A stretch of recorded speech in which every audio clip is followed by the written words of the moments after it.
In-depth coverage continues at 6:30. President Trump has issued a flurry of so-called executive orders since taking office on topics from Obamacare and regulations to immigration and refugees, including the one on Friday that triggered this weekend's massive protests. So what exactly are executive orders? How much weight do they carry? WPRI.com reporter Ted Nesi's been researching that question, and he joins us now with some answers, because I'm sure people have seen on their Facebook feeds the back and forth from people. Well, just because he issued it doesn't mean it has to take. Even I think Governor Raimondo said last weekend you need congressional action. So kind of give us an up-to-date explanation. So first of all, it's fairly simple, an executive order, when you get to the heart of it. It's a document the president puts out telling the agencies he runs how to implement policy for the federal government. He can't create a new law. He can't write a new budget through an executive order. Only Congress can do that. But he can reinterpret how the law should be enforced. That's what President Trump has been doing. Now, of course, with all of the headstrong and back and forth with the Obama administration,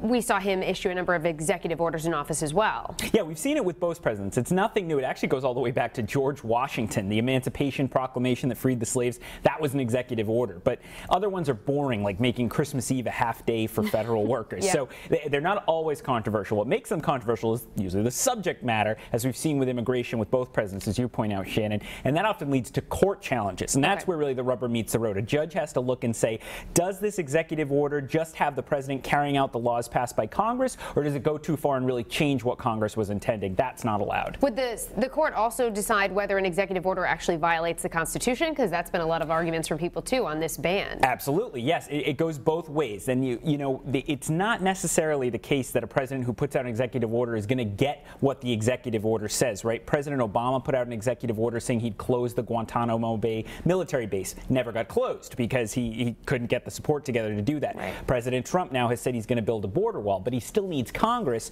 to put up the billions of dollars to fund it. So the president can kind of send a message about what he wants to do with an executive order, but he can't necessarily get all the way to getting a policy done with an executive order. All right. Ted Nesi, thank you so much. And Ted also has posted a cheat sheet on our website with all the basics on executive orders that every voter should know. Just log on to WPRI.com.